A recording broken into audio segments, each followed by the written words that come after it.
ప్రభుత్వం అందరికీ అందుబాటులో ఉండే విధంగా కార్పొరేట్ సంబంధించినటువంటి హాస్పిటల్లో కూడా వైద్యం అందించేటటువంటి దిశగా ఆరోగ్యశ్రీ సంబంధించినటువంటి పథకానికి శ్రీకారం గతంలో చుట్టినటువంటి విషయం మనకు తెలిసిందే. అయితే కర్నూలు సంబంధించినటువంటి కిమ్స్ హాస్పిటల్లో 2 రోజుల క్రితం జరిగినటువంటి ఘటన ఏదైతే ఉందో అందరినీ కూడా కలిచివేసింది అని చెప్పుకోవచ్చు. ఆరోగ్యశ్రీ సంబంధించినటువంటి ఏదైతే ఈ డెంగ్యూ సంబంధించినటువంటి ఫీవరు సంబంధించినటువంటి బారిన పడినటువంటి కావేరి అనేటటువంటి చిన్నారి ప్రకాశం జిల్లాకు చెందినటువంటి చింతలపల్లి గ్రామం నుండి మొదటగా అక్కడి నుండి నేరుగా నంద్యాల సంబంధించినటువంటి ఒక హాస్పిటల్లో ట్రీట్మెంట్ చేయించుకోవడం జరిగింది. అక్కడి నుండి ఆర్ఎంపీ రెఫర్ చేయడం ద్వారా కర్నూలు సంబంధించినటువంటి కిమ్స్ హాస్పిటల్కి రెఫర్ చేశారు. ఇదే హాస్పిటల్లోనే కావేరి 6 సంవత్సరాల చిన్నారి ఇక్కడే ఈ యొక్క హాస్పిటల్లో ట్రీట్మెంటు చేయించుకోవడం జరిగింది. అయితే ముందుగా ఆరోగ్యశ్రీ సంబంధించినటువంటి కార్డు అప్లికబుల్ అవుతుందని హాస్పిటల్ సంబంధించినటువంటి సిబ్బంది చెప్పడంతో ఈ యొక్క హాస్పిటల్లో జాయిన్ కావడం జరిగిందంటూ కూడా పేరెంట్స్ చెప్తూ ఉన్నారు. అయితే హాస్పిటల్లో దాదాపుగా ట్రీట్మెంట్ సంబంధించినటువంటి వారి పేరిట 4 లక్షల రూపాయలు హాస్పిటల్ సంబంధించినటువంటి యాజమాన్యం దండుకుంది అని కూడా బాధితులు ఆరోపిస్తూ ఉన్నారు. అయితే మనం విజువల్లో చూసేటటువంటి పాయింట్ ఏదైతే ఉందో ఎగ్జాక్ట్గా ఇదే హాస్పిటల్ సంబంధించినటువంటి ఈ ఆవరణంలో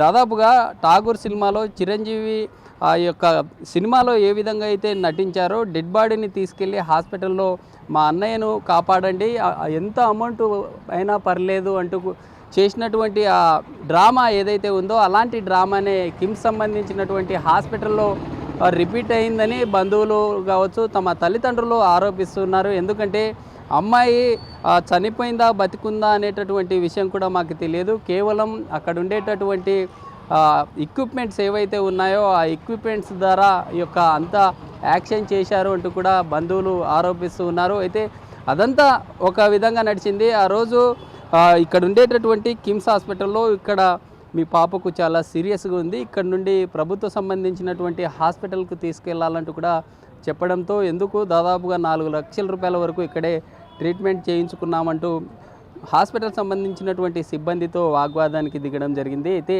అక్కడ ఉండేటటువంటి సిబ్బంది కావచ్చు హాస్పిటల్ వారు అక్కడ నుండి అమ్మాయి సంబంధించినటువంటి డెడ్ బాడీని స్ట్రక్చర్ మీద బయటికి తీసుకొని వచ్చినటువంటి క్రమంలో ఇక్కడే మనం చూసేటటువంటి పాయింట్ ఏదైతే ఉందో విజువల్లో చూసేటటువంటి పాయింట్లోనే అమ్మాయి సంబంధించినటువంటి బాడీని స్ట్రక్చర్ మీద ఉండే క్రమంలో ఒక నర్సు ఈ యొక్క అంబ్రిల్లా ఏదైతే ఉందో ఆ గొడుగును పట్టుకొని ఉండేటటువంటి విజువల్ అందరినీ కలిచివేసింది అని చెప్పుకోవచ్చు. కర్నూలులో ఉండేటటువంటి నంబర్ 1గా చెప్పుకునేటటువంటి కిమ్స్ కావచ్చు లేదా మిగతా హాస్పిటల్లో అంత పేరు గొప్ప ఊరు దిబ్బ అన్నట్లుగా తయారయ్యాయని చెప్పుకోవచ్చు. ఎందుకంటే ఇటీవల కాలంలోనే కర్నూలు సంబంధించినటువంటి ఒక నగరంలో బస్టాండ్ ఆవరణంలో ఉండేటటువంటి గాయత్రి హాస్పిటల్లో దాదాపుగా 12 కోట్ల సంబంధించినటువంటి ఒక కుంభకోణం అయితే జరిగింది. ఆరోగ్యశ్రీ పేరిట ఎవరైతే ఈ కామన్ పబ్లిక్స్ ఉంటారో ఆ కామన్ పబ్లిక్ ద్వారా దాదాపుగా ఒక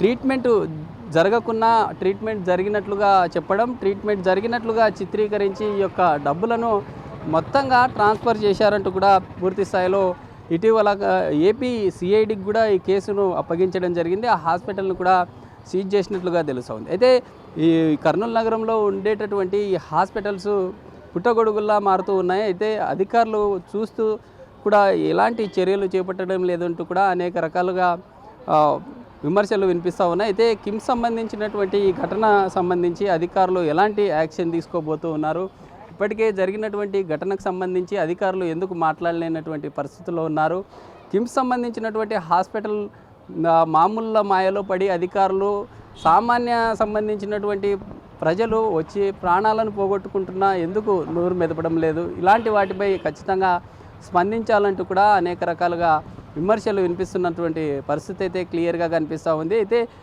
కిమ్స్ సంబంధించినటువంటి యాజమాన్యానికి ఇప్పటికే అధికారులు నోటీస్ జారీ చేశారు. అంటే జరిగినటువంటి ఘటన ఎందుకు ఈ విధంగా చిన్నారి సంబంధించినటువంటి విషయంలో ఎందుకు ఆరోగ్యశ్రీ అప్లికబుల్ కాలేదు, ఎందుకు అనేటటువంటి వాటిని కూడా ఖచ్చితంగా సోకాజ్ ఎందుకు ఆ విధంగా జరిగిందనేటటువంటి వాటిని హాస్పిటల్ వారికి జారీ చేయడం జరిగింది.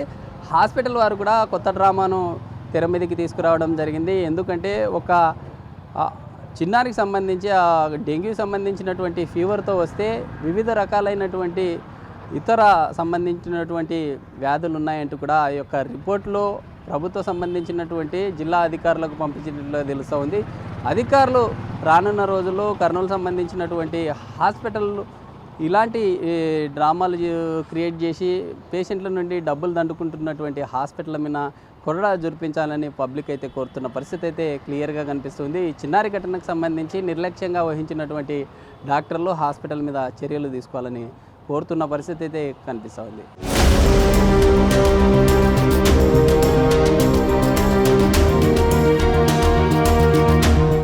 కార్పొరేట్ హాస్పిటల్లో కూడా ఆరోగ్యశ్రీ ద్వారా ఉచిత వైద్యాన్ని అందిస్తూ ఉన్నారు. అయితే కర్నూలు నగరంలో మొన్న జరిగినటువంటి ఇన్సిడెంట్ ఏదైతే ఉందో ప్రకాశం జిల్లాకు సంబంధించినటువంటి ఒక చిన్నారి సంబంధించి కర్నూలులో ఉండేటటువంటి కిమ్స్ హాస్పిటల్లో వైద్యం చేయడం జరిగింది. సార్, ప్రధానంగా అక్కడ ఉండేటటువంటి కిమ్స్ హాస్పిటల్లో ఆరోగ్యశ్రీ అప్లికబుల్ అవుతుందని ఒక పేషెంట్ను జాయిన్ చేయించడం జరిగింది.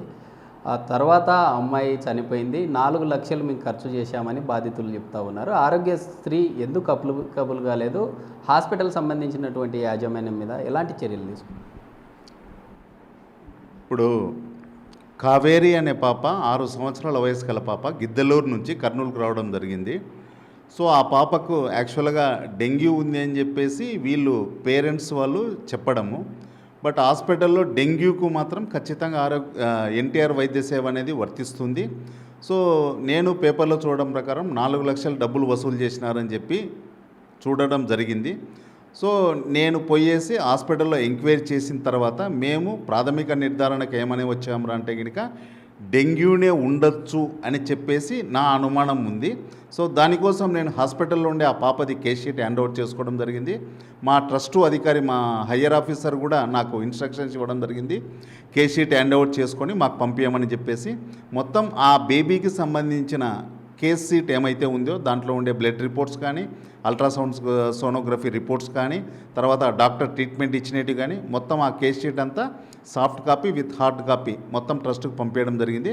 సో ట్రస్ట్ గైడ్లైన్స్ ప్రకారం ఏమైతే ఇన్స్ట్రక్షన్స్ వస్తాయో తగిన చర్య అనేది హాస్పిటల్ మీద తీసుకోవడం జరుగుతుంది. ఆ కుటుంబానికి తగిన న్యాయం కూడా చేయడం జరుగుతుంది. అయితే ఉండేటటువంటి హాస్పిటల్ యాజమాన్యం కూడా ఖచ్చితంగా ఆరోగ్యశ్రీ అప్లికబుల్ అవుతుంది అంటేనే మేము అక్కడ జాయిన్ అయ్యామని బాధితులు చెప్తూ ఉన్నారు. ఎందుకు అంటే అక్కడ ఉండేటటువంటి ఆరోగ్యశ్రీ సంబంధించినటువంటి ఆరోగ్య మిత్రుల ఉండేటటువంటి నిర్లక్ష్యం వల్లే ఇలా జరిగిందని. సో ఆరోగ్య మిత్ర నిర్లక్ష్యం అనేది కాదు, ఇది యాక్చువల్గా ఒక 2 డే అడ్మిషన్ అయిన రోజు రాత్రి అడ్మిషన్ అయ్యారు వాళ్ళు. సో ఆరోగ్య మిత్ర డ్యూటీ టైమింగ్స్ వచ్చేసి ఉదయం 9 గంటల నుంచి 4 గంటల వరకు మాత్రమే ఆరోగ్య మిత్ర ఉంటారు. ఒకవేళ రాత్రి అడ్మిట్ అయిన కేసు ఏమన్నా ఉంటే కనుక ఉదయం వచ్చేసి మరుసటి ఉదయం వాళ్ళ బంధువులు ఆరోగ్యశ్రీ డెస్క్ దగ్గరికి వచ్చేసి మిత్ర దగ్గరికి వచ్చేసి మేము పలానా జబ్బు కింద జాయిన్ అయినామని చెప్తే కనుక వారికి తగు న్యాయం అనేది జరుగుతుంది.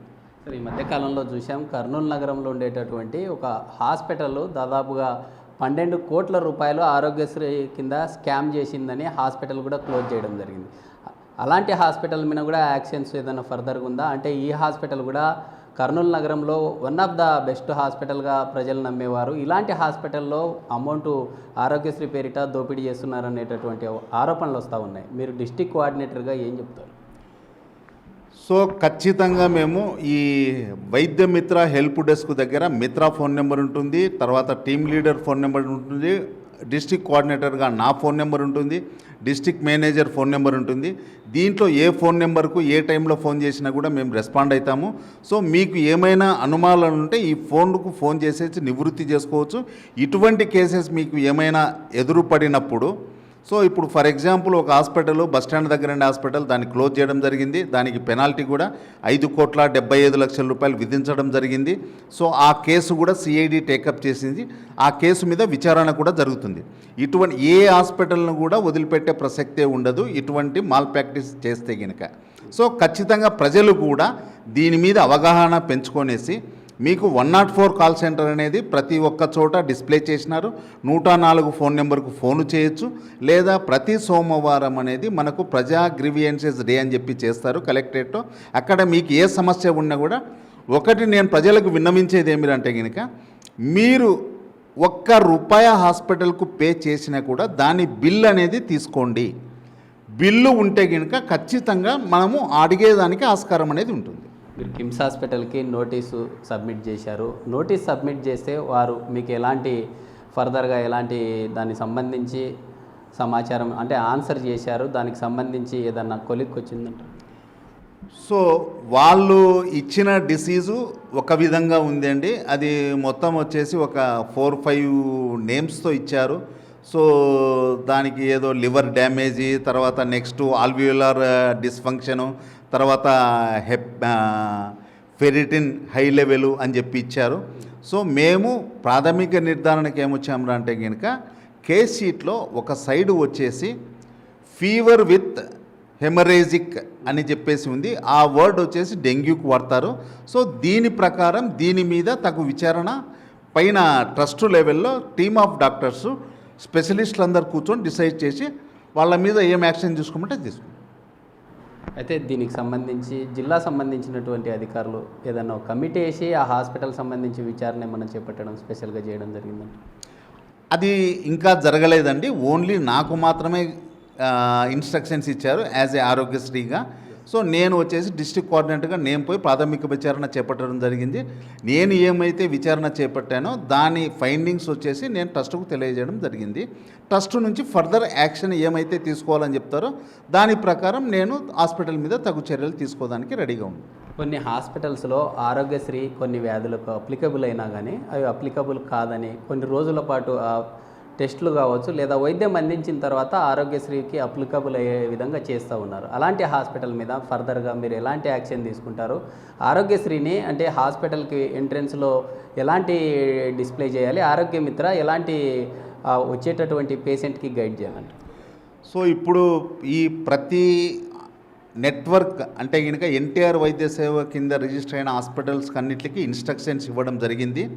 సో మీ హాస్పిటల్లో ఆరోగ్యశ్రీ ఉండొచ్చు, కానీ ఒక డిసీజు ఒక డిపార్ట్మెంటు మీ హాస్పిటల్ రిజిస్టర్ కాకుండా ఉండొచ్చు. సో దానికోసం మేమేం చెప్పాలంటే కనుక పేషెంట్కు వీడియో కౌన్సిలింగ్ ఇవ్వాలా. ఆ వీడియో రికార్డింగ్ మా ఆరోగ్య వైద్య సేవ మిత్ర సమక్షంలో జరగాల. సో బాబు నీకు పలానా డిసీజ్ వచ్చింది, ఇది ఆరోగ్యశ్రీ కింద వస్తుంది, కానీ మా హాస్పిటల్లో ఆ జబ్బుకు మా హాస్పిటల్లో రాదు, మీకు పలానా హాస్పిటల్లో వస్తుంది అని చెప్పి ఆ హాస్పిటల్కు రెఫర్ చేయడం. లేదు మీరు రెఫర్ చేయడానికి ఇష్టం లేదంటే కనుక కనీసం మన ప్రభుత్వ జనరల్ ఆసుపత్రికి కూడా రెఫర్ చేసేసి అది వీడియో రికార్డింగ్ అనేది ఖచ్చితంగా ఉండాలి. ఇది మొత్తంగా కిమ్స్లో జరిగినటువంటి చిన్నారి సంబంధించినటువంటి వైద్యం చేసేటటువంటి క్రమంలో చిన్నారి డెంగ్యూ సంబంధించినటువంటి ఫీవర్తో చనిపోయిందంటూ తమ తల్లిదండ్రులు ఆరోపిస్తున్నారు. అయితే హాస్పిటల్ సంబంధించినటువంటి యాజమాన్యం ఆరోగ్యశ్రీలో అప్లికబుల్ కాదంటూ దాదాపుగా 4 లక్షల రూపాయలు దండుకొని ఈ యొక్క చిన్నారి చనిపోయిందంటూ కూడా చివరికి ఒక సినిమాను తలపించే విధంగా ఠాగూర్ సినిమాలో ఏ విధంగా అయితే ఇన్సిడెంట్ జరిగిందో అలాంటి సీనే కర్నూలులో చోటు చేసుకుంది. అయితే దీనికి సంబంధించి విచారణ మనం డిస్టిక్ సంబంధించినటువంటి కోఆర్డినేటర్ను విచారణ కోరగా హాస్పిటల్ సంబంధించి ఇప్పటికే విచారణ కోరుతూ ఉన్నాము. అక్కడ ఉండేటటువంటి ప్రతిదీ అంటే ఉండేటటువంటి ఆరోగ్యశ్రీ సంబంధించినటువంటి సేవలు ఏవైతే ఉన్నాయో ప్రజలకు తెలిసే విధంగా అన్నీ డిస్ప్లే చేసి ఉంచాలి. అలాంటి హాస్పిటల్ ఏవైతే ఉన్నాయో మొదటగా చేరే సమయంలో కూడా క్లియర్గా చెప్పాలి. చెప్పనటువంటి క్రమం ఏదైతే ఉందో ఆరోగ్య మిత్ర కావచ్చు లేదా హాస్పిటల్ మీద కూడా ఖచ్చితంగా ఫర్దర్ యాక్షన్ తీసుకుంటామని కూడా తెలుపుతున్న పరిస్థితి. అయితే ఇలాంటి కర్నూలు నగరంలో ఉండేటటువంటి హాస్పిటల్స్ ఏవైతే ఉన్నాయో ఆరోగ్యశ్రీ పేరిట కోట్లు దండుకుంటూ ఉన్నాయి. అయితే ఇప్పటికే కర్నూలు నగరంలో ఉండేటటువంటి ఒక హాస్పిటల్ కూడా మూతపడినట్లుగా కూడా తెలుపుతున్న పరిస్థితి. రానున్న రోజుల్లో అలాంటి హాస్పిటల్ ఫ్రాడ్కి ఏవైతే పాల్పడుతున్నాయో వాటి మీద కూడా తక్షణమే చర్యలు చేపడతామంటూ కూడా బాధిత కుటుంబానికి జరిగినటువంటి అన్యాయం ఏదైతే ఉందో ఆ కుటుంబానికి కూడా ఆదుకుంటాము అని చెప్పి కూడా చెప్తున్న పరిస్థితి. న్యాయం చేస్తాము, హాస్పిటల్ సంబంధించినటువంటి ఆ ఎవిడెన్స్ ఏవైతే ఉన్నాయో వాటిని ఫర్దర్గా స్టడీ చేసి దీనికి సంబంధించి చర్యలు చేపడతామని కూడా తెలుపుతున్న పరిస్థితి. వీడియో జర్నలిస్ట్ రాజుతో శ్రీరామ్, బిగ్ టీవీ, కర్నూలు నుంచి.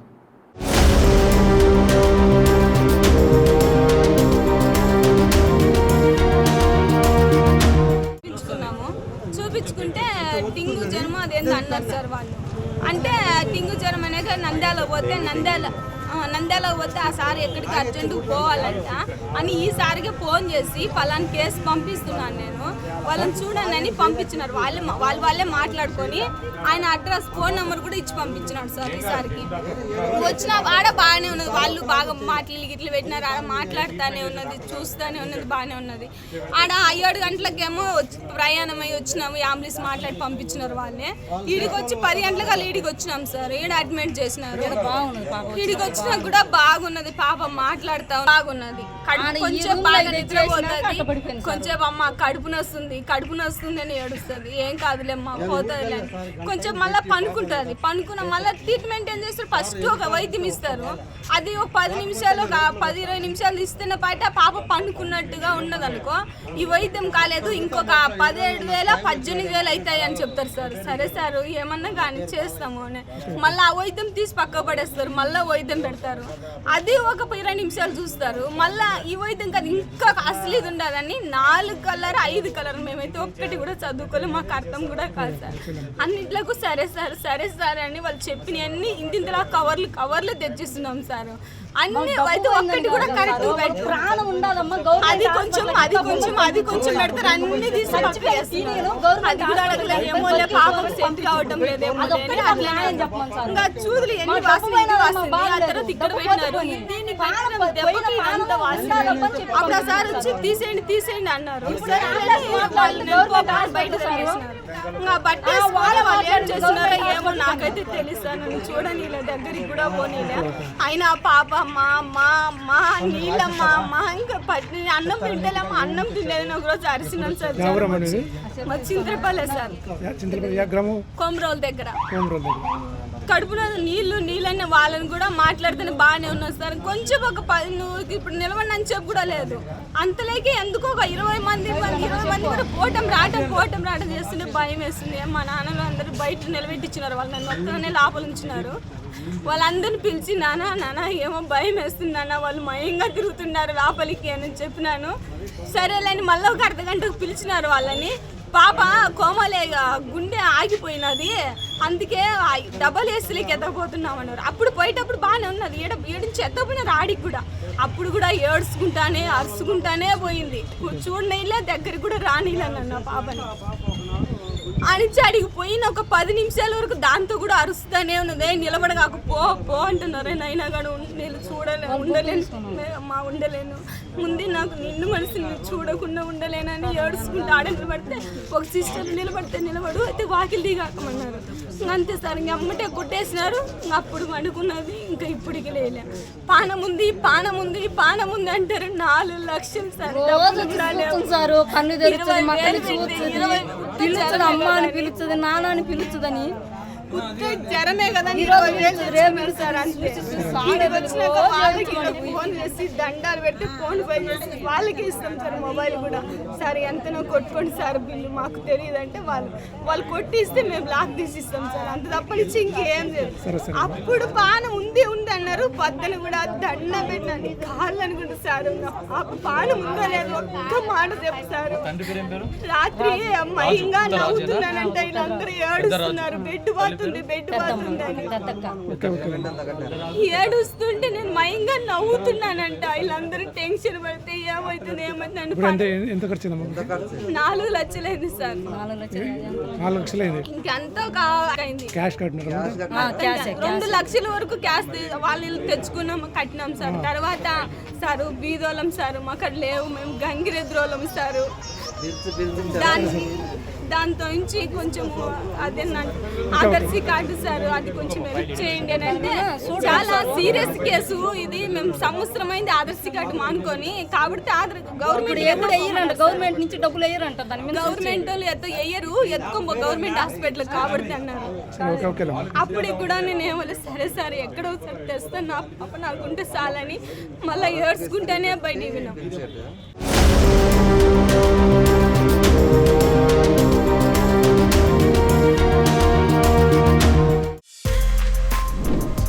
For more videos like this, subscribe Big TV channel.